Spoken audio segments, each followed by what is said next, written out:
So I feel like this is the time of year when so many of you are planning for the new year or new goals that you have or what you want to achieve in the next year. Like when I'm recording this, right? You may be listening to this in the future, but when I'm recording this, it's the end of the year and we're setting aside like, okay, what do we want to accomplish next year? And if having more guests on your show is something that you want to do, maybe you're like you've been focused on solo content for a while and now you want to do interviews. We actually did our first Podcasters Connect call recently, and somebody was saying they've just been doing solo content because it was the thing that helped them just get started. And now they want to do interviews.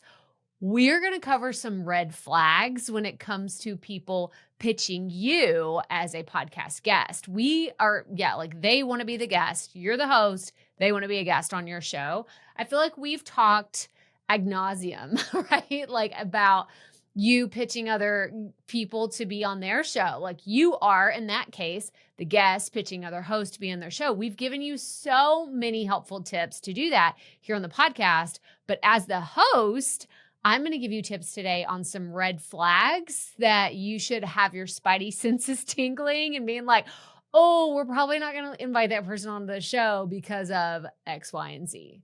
So buckle up if you've been having a lot of pitches coming your way and you're like, I just don't know what to do with them, because I'm going to give you some advice on how to handle that today. So let's get right to it.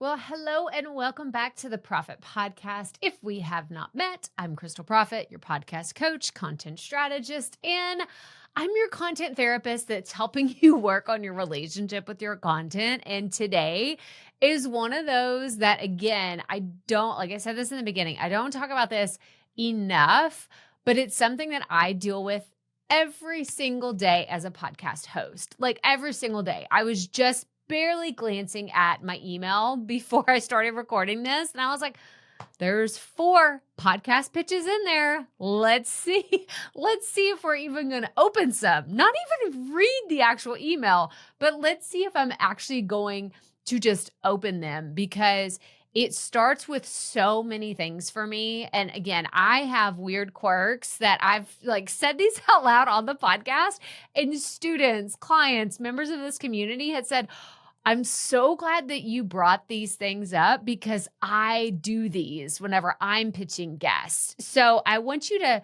take a few perspectives, right? When you're listening to this episode today, it's really meant for you, like you have your hat on as the host of your podcast, but also I want you to evaluate some of these things when you're pitching other guests, because these are the red flags that I see when people pitch me. But I didn't come up with the idea for this episode. Okay. I want to caveat everything we talk about here today.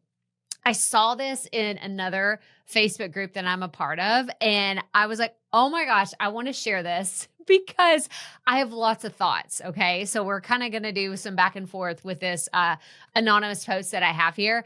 And I want to read you what they said. So it says red flags to watch out for when booking podcast guests, because it was really, really helpful, really insightful, but I also didn't agree with all of it. So we're just going to dive right in. Okay. I'm going to read some of these. So it says, I've been thinking about some of the warning signs when considering potential podcast guests. Here are a few red flags I've come across.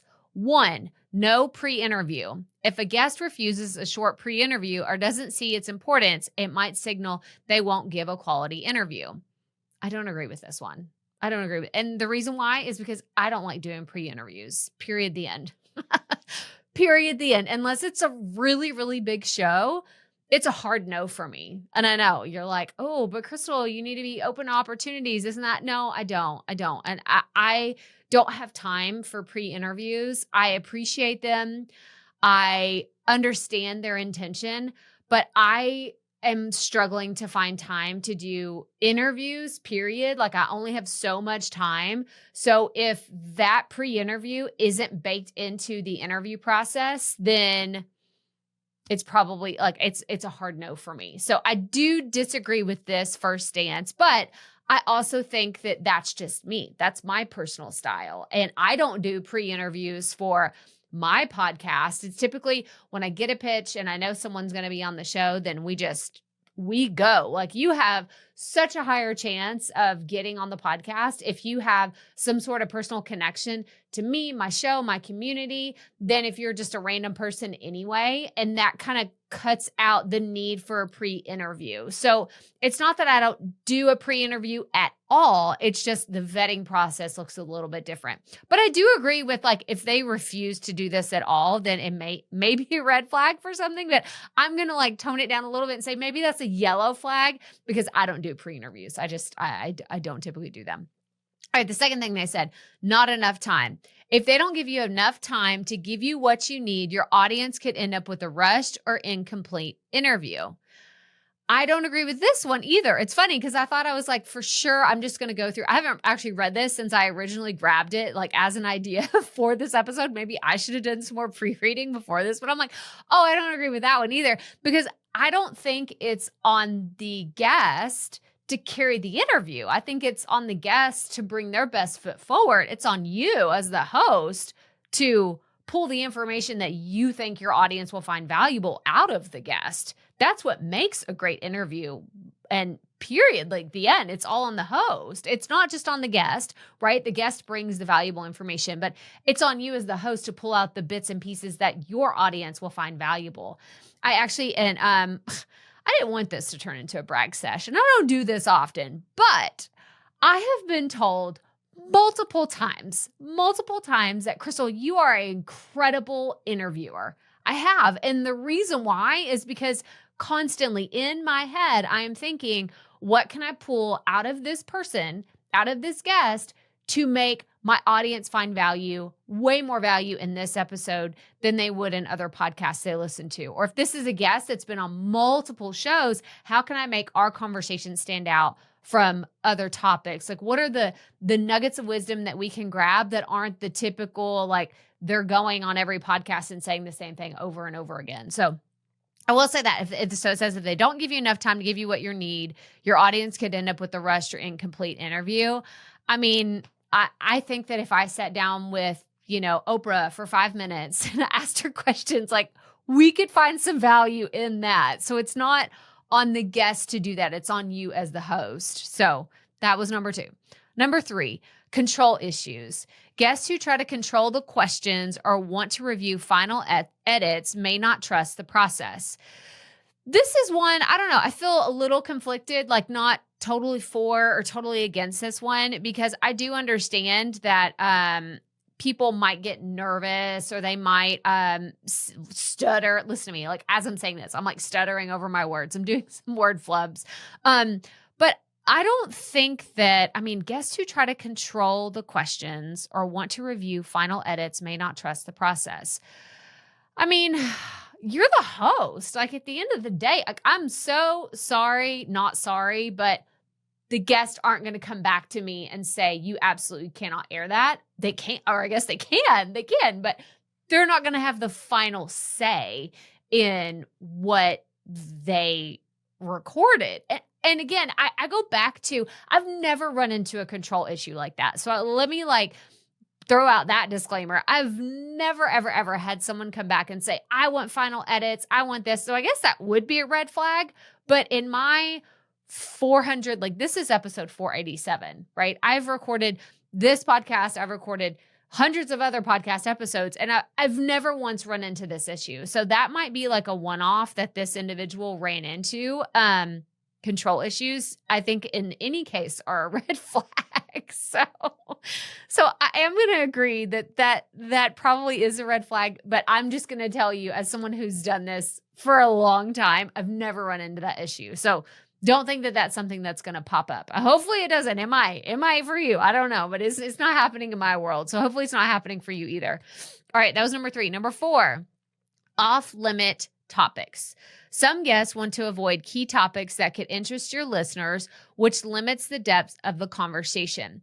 And this is an interesting one too. So maybe it just has to do with the nature of your topic, because again, I talk about marketing, I talk about podcasting, I talk about entrepreneurship, strategy, YouTube, video, creating with confidence. Like, these things, like people aren't coming to me saying, okay, don't ask me about my first marriage, or don't ask me about, this scandal that happened in our industry. Like people aren't coming to me saying that. So I don't know where this maybe. Okay. I will say there are people that I know in our community that they do create about sensitive topics, right? So it's sensitive, whether it's like abuse or caregiving or something that's like, okay, I want to share a little bit, but maybe I don't want to go into the details of my experience, then that's great. I think that that's great that you kind of set up that boundary up front, like as the guest host interview relationship. But I don't think, I've never had someone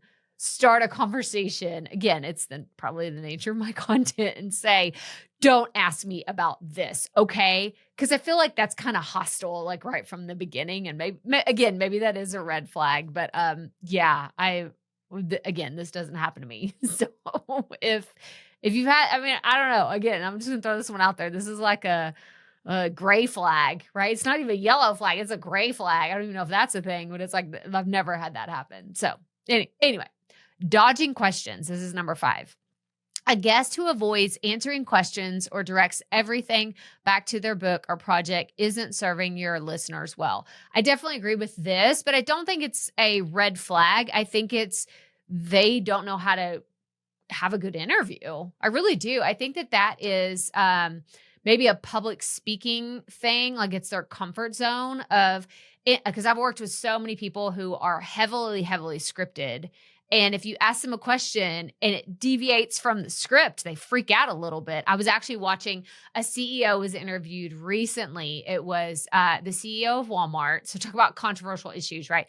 It was the CEO of Walmart, and they were getting asked questions about them changing their stance on diversity, equity, and inclusion. And now they're like, okay, you've dropped diversity and equity, and now it's just inclusion. Like, so can you speak about that? And what the CEO did was he was like, well, back in our founding days, our stances and our values were this, and that. And it was very like, what are you even talking about anymore? So I do get that point. Like, it does not serve the audience well for someone that just totally diverts in the question. And you're like, why are they even talking about this? Like, I didn't ask. So it's like they have these canned responses in their head, and they're like, okay, if this topic comes up, then we immediately they turn into a robot. And that does happen. And I do think that it's not going to make for a great interview. But I also think that so much of this could be done in the vetting process. So if you don't want this to happen to you, right? If you're you're a very green host, you just started your podcast and you're like, oh, how do I make sure that doesn't happen to you? Find someone who's been on a lot of podcasts and go listen to what they've done. Like, I typically don't have someone on my show unless they're a student or they're a client who hasn't already been on tons of other podcasts. Right? Like, it's not someone that's like, oh, this is my second interview. Like, my first one was with my mom. Like, I don't typically have those people on my show. So if you want to avoid that altogether, then have someone that's been on other podcasts and you can go listen to them. Make that request. If they pitch you to be on your podcast, then say, hey, can you send me a previous episode that you've been on? If they say, well, I've never been on it, then maybe you do need to do that pre-interview, or you need to have more conversations about how you're going to make this interview really work. But dodging questions to just kind of deflect and talk about other things, that's a red flag, I would say. But also it could just be they're a bad interviewer. Let's just call it what it is. This is not a great conversation. I've met people in real life that are like that too. It's like you meet them at a conference, you could spot them a mile away. They are coming to sell you something, talk about their product, tell you how amazing they are. And I'm like, oh, I'm sorry, I have to go to the bathroom. Like, that's my out. That's my out. It's like, I gotta go. So sorry. I gotta go. Sorry, not sorry. Okay. So that was number 5. Number 6, too wordy or vague. Guests who talk without getting to the point or who don't say much of value make for frustrating interviews. So this is really interesting because this original list was about watching out what to look for when booking podcast guests, but you typically don't know some of these things until you're already talking to them, right? But I guess in this stance, if it was submitted through a form or an email, they could be too wordy or vague. Yeah, I guess just talk without getting to the point or don't say much of value make for frustrating interviews. I agree with that. But I also think that you stop it before it even gets to the pitch. And y'all, I've said this before, and people probably think I'm so rude for doing this. But honestly, I'm just at the point where I don't care. I don't care. I don't even respond. I don't respond. I don't have my VA respond to all of the pitches that we get. I am really impressed with the amount of people that follow up 5 or 6 times about something that I've never responded to once. But I don't respond to every podcast pitch that I get. I don't have enough time in the day. And we are working on much bigger things around here that I'm not going to have my VA respond to every single podcast pitch. Like those are going in the trash.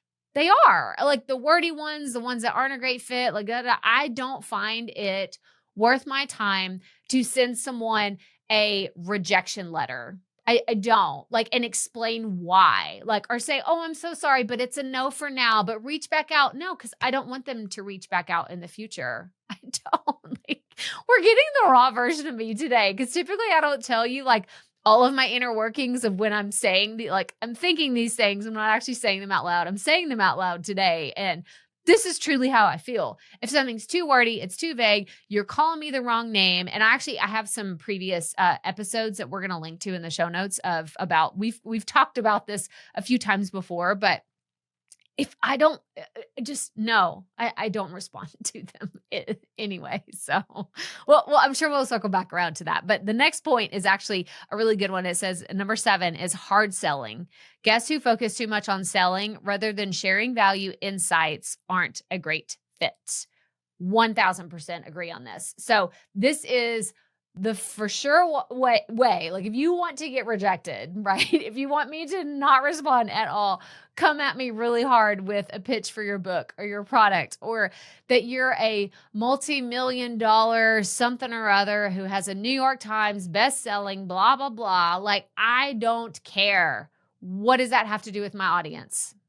I don't, unless you're someone who I have been following, you're a mentor of mine, you're someone that I'm like, oh my gosh, like this is such a big get. I'm so like, yeah, there's certain people, Sarah Blakely, okay, great example. She could come to me and say, okay, I'm a this and that, I'm the founder of Spanx, I'm a billionaire, I've done all these things. I'd be like, okay, yes. I don't even care what your topics are. What do you want to talk about? We can talk about whatever you want to talk about. Yes, you can be on the show. So I guess there are a few exceptions to this, but most people pitching my show are not Sarah Blakely, okay? They are not the Reese Witherspoons and the Mindy Kalings of the world. And yeah, so it's a hard no, hard pass, major red flag if all you have is someone pitching you and they are just talking about themselves, they're hard selling all over the place. It's just a no, and you do not have to respond to them, okay? For those of you that are people pleasers and you're like, but Crystal, you should be polite. No. You don't have to, okay? This is me giving you permission to delete all of those emails that you said, oh, I'm going to get back to them today and I'm going to respond and say, I'm so sorry, it's not a great fit. No, just delete them and move on with your life. Like, I don't know. I don't know if it's like my age or not caring about that part. Cause it's not like I don't want to hurt someone's feelings, for sure. But it's part of the game, right? Rejection is part of the game. And those people that can't take the rejection and they keep emailing me back, like, I've said yes to a few of those people that have been like, I reached out 4 times. Here's the real reason. They come back every time with a more personalized touch of like, this is why this person should be on your show or this and that. And I'm like, okay, your persistence is what got your client booked. Okay. Like, and now we're friends and they send me the most incredible people. But I mean, yeah, those hard sells, it's a hard pass for me. Hard pass. And it should be for you too. Oh, number 8. Okay. Number 8. Payment request. If someone wants to be paid for the interview or ask for other compensation, that's a red flag. I am laughing and like just hysterical, right? It is freaking hysterical to think that someone would email me and say, hey, Crystal, love what you're doing, blah, blah, blah. Would love to be on your guest. Here's why I'm so amazing. Also, my fee to be on your show is $250, but please book me because I will bring so much value. It will be so worth your time. That's not even one red flag. That's like when you have the red flags like all across the board, right? Like red flag, red flag. Like, are you kidding me? Like the audacity, right? The audacity of someone to land in my inbox, say, I would be such a treat to be on your show. Also, it's like sending them an invoice. You're sending me an invoice for work that you haven't even done that probably isn't going to be great anyway. I'm going to have to do all the work as the host to do the research, to make it a great interview, to make it worthwhile to my audience. And no, it's laughable. It is totally laughable. Like, is that just me that thinks that it's hilarious? Like, if you're watching on YouTube, I want to know what you think about this. Like, is that hilarious to you? If you're listening on the audio version, like, send me a fan mail. I want to know what you think about this whole episode today, because that's hilarious to me that someone would send me a payment request. It's almost like I dare you. I dare you. And I never clap back in an email or do something crazy like that. But that might be one that's like, you had the audacity to pitch me and ask to be paid for it. Okay. No. That's no. Okay. Last one in this list, and then we're going to get to a few other things, is the interview trade-offs or trade offers. That's what it is. So this is number 9. Interview trade offers. A guest who suggests a mutual trade of appearance on each other's shows may not be prioritizing your audience's interest. I think there's a caveat to this one. So I'll say this is like, what do the kids say these days? Just like a beige flag, right? It's not a yellow flag. It's like, we don't know, because I've done this. I've done it because that's kind of leverage that you could use, but I think this is situational based, right? So Mariana Henninger, right? She was on the show recently. We did a podcast swap of sorts. I was on her show. She was on, the Profit Podcast. And I think that whenever we first talked about it, we were like, oh, this is what I can bring to your show. This is what you could bring to mine. Like, let's do this, trade and have these conversations at 2 different times. And it worked out great. So, and I did that with Sam recently, Sam Brake-Gia, he was on the show. He's from Pod Written. I was on his show, Mike's to Millions. We'll link to that in the show notes. You got to go check it out. But I don't know. I don't think that there's anything wrong with this exclusively, but it was the way that they reached out. It's all in the presentation, right? It's all in the presentation of the offer. If you do it really gross and spammy, then yeah, it's going to be wrong. You probably shouldn't do that. But if you don't know me and you pitch me and you say, oh, we could do this podcast swap. I've never heard of your podcast. We aren't in the same industry. It doesn't make sense. What's the through line? That doesn't make sense. So I'm not going to totally write this off as an absolute red flag. You cannot do it. But I do think it's weird that if someone pitches that to me, I don't know. It's just, it feels funky. It just feels funky. So I'll leave it at that. Right. And I want to know, what do you think? What are some of your red flags that you've had? Tell us in the comments, send us a fan mail on the audio version and let us know. But, I don't know about that. I don't know about that. So let's get into why guest selection matters, right? So previously in a past life, right, they had, when I say they, podcast host almost required you. I don't know if it was podcast host necessarily or the bigger players like Apple, Spotify, all of them. They required that you had an email attached to your RSS feed. And what this did, okay, if you weren't aware of this allowed people to go and scrape all of that data from all of these players or all these podcast hosts, and you could get everyone's email address for every single show you could ever want. This doesn't exist today, right? If you use Buzzsprout, I can't talk for other podcast hosting services, but if you use Buzzsprout, they take your email off intentionally. They don't want you getting spammed by a bunch of people. They have the integrity to protect us. Like, thank goodness, right? Shout out to the amazing folks over at Buzzsprout. But at the end of the day, like, I was getting pitched so much at the beginning. And I want to like really speak to those beginner podcasters, because there's nothing more special than someone validating your show, right? Like someone that you don't know. It's a perfect stranger and they're like, "Oh, we're validating you. You would be an incredible host or podcast to interview X, Y, and Z," whether that's them, like they're pitching on their own behalf, or it's an agency pitching for someone else. And it's so validating, but it's also when you're so vulnerable to say yes. And I'm not going to call any names because I don't do this on the show, right? I'm not going to throw people under the bus. But if I go back to the very beginning of my journey, there were a lot of really bad interviews that I did and a lot of red flags that now only in hindsight I can see them. Like there were some episodes I probably should have never aired. They're still all there, right? Like all the episodes that I ever did. And honestly, if you want to hear like what 2018 Crystal sounded like what my interview skills were back in the day, they're all there. Like all of my really old interviews when we were the Rookie Life, like they're all still there.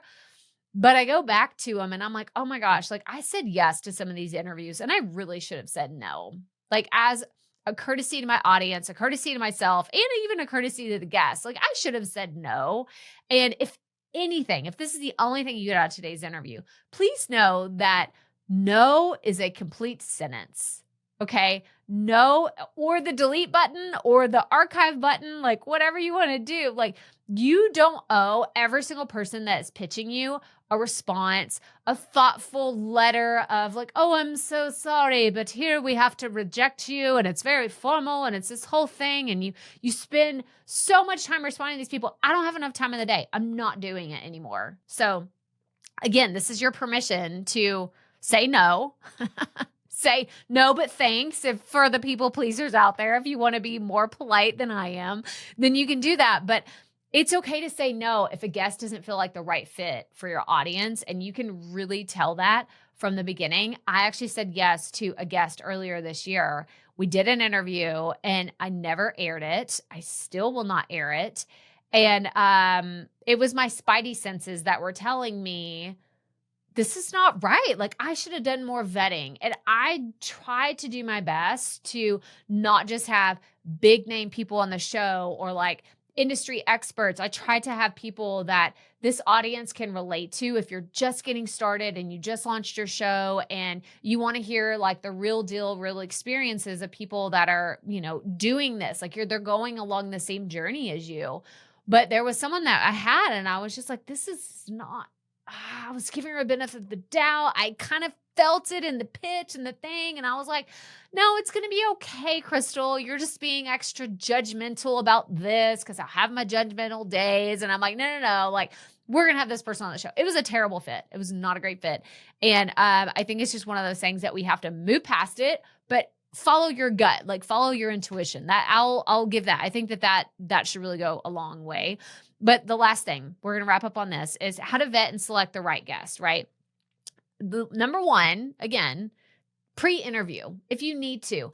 I typically just have friends, colleagues, people that like have said, hey, I know you from so-and-so, or I know so-and-so, we're friends. They told me to reach out to you. Like I really rely on my network at this point to have guests and provide people to my show. So typically people that I don't know at all aren't going to come onto the show. But if you're like, Crystal, I don't have a network, I got to start meeting people, expanding, then do the pre-interview, right? And a pre-interview doesn't have to be like a 30-minute Zoom call or anything. Like hop on the phone with someone for 5 minutes, like start DMing them on Instagram. I've had a lot of conversations with people on Instagram where we'll do voice memos back and forth. And I'm like, okay, they speak coherently. They're a real person. They're not a bot. Like they could show up. They could add value on the show. I've done that too. So whatever that looks like for you, a pre-interview screening. The second tip I'll give is researching your guests. Like I said, if they reach out to you and you're like, I think this might be a good fit, have them send an interview, have them send some video content that they've done for YouTube or Instagram or somewhere else. But I definitely think that vetting people is the secret to finding really good guests and having those really good interviews. And then the third thing is clear communications. Like just set those expectations up front of what you expect and what, you're hoping that they get out of the show and what you can provide for them as the host. But at the end of the day, like just clear communications are above all else so important. And profit podcasting, like my digital course that I have, we even have a section where it goes through like the show guidelines, like what you can expect. And I did this recently on Sam, actually, when he was on the show, he provided his show guidelines, but it was really cool because it was like his bio, his picture, his headshot, his podcast artwork. So it told me about him, but it also told me about his show, who they serve, like what the audience really wants. So I think that that's super valuable. So communicate that to any of your guests that you have on your show. And then the last thing is always prioritizing audience value. Always, always, always. This is so stinking important. And it is the thing that if you're reading a pitch or someone's trying to, convince you that they're the right fit for your show, go back to, does my audience care? Will they even like this? And what is the thing that I could talk about this individual that's going to make my audience lean in and want to hear more from them? So audience value is just always the priority. It's always the priority around here. But I do have some other previously aired content that I want you to go check out. And again, we're going to have these linked in the show notes. But the first one is How to Pitch a Podcast, Do's and Don'ts with May Kay Sang. You'll know I love May Kay. Like she's been on the podcast. I don't remember if it was 4 or 5 times. She's been on the show. So you can just look up her name and like try to find her, because this was the first one I think that we did where it was like, oh my gosh, like tell me the worst things that people have done to pitch you. What are the things that you've avoided? So go listen to that one. The next one is 3 important podcast interview tips for hosts. So if you're trying to be a better interviewer, go listen to that one. And the third is podcast pitching mistakes from a host perspective. So it may be a little redundant in some of the things we talked about here today, but it's really going to, I do a little bit more roasting in that one too, about like, don't do this. This is my pet peeves. Like, it drives me crazy. So if you want to know, how to be, and it could be a guideline for you to pitch yourself to be on the podcast and have a successful pitch to be on the Profit Podcast. But go listen to those first, because if you do any of the do's and don'ts, then you're probably not going to be on the show. But here is a great call to action, right? If you're listening to this and you want to be featured on the show, or you have a question and you want to submit an audio version, if you go to crystalprofit.com, go all the way down to the footer and it says, have a question for us, you can submit an audio clip. And this is on a fan list. And this is, I think it's super, super fun. So go to crystalprofit.com, go all the way to the bottom, submit an audio clip, and we would love to hear from you. You can also submit a fan mail if you're listening on the audio only version. Click where it says send Crystal a text message. And you can also reach out in Podcasters Connect. So go to crystalprofit.com/join, and you can join us in Podcasters Connect. This is our membership community that we started that is, it's just so special already. We're having so much fun. But again, having deeper dive conversations just like this in that community. So that's all I have for you today. So if you're watching and listening, wherever you are, make sure you hit that follow or subscribe button, because we deliver content like this every single week. But remember, y'all, like those red flags, trust your gut. Trust your gut. I can't give you any other advice outside of that won't resonate and be like the highest rung of exactly what you need to do, is just trust your gut every single time. But as always, remember, keep it up. We all have to start somewhere.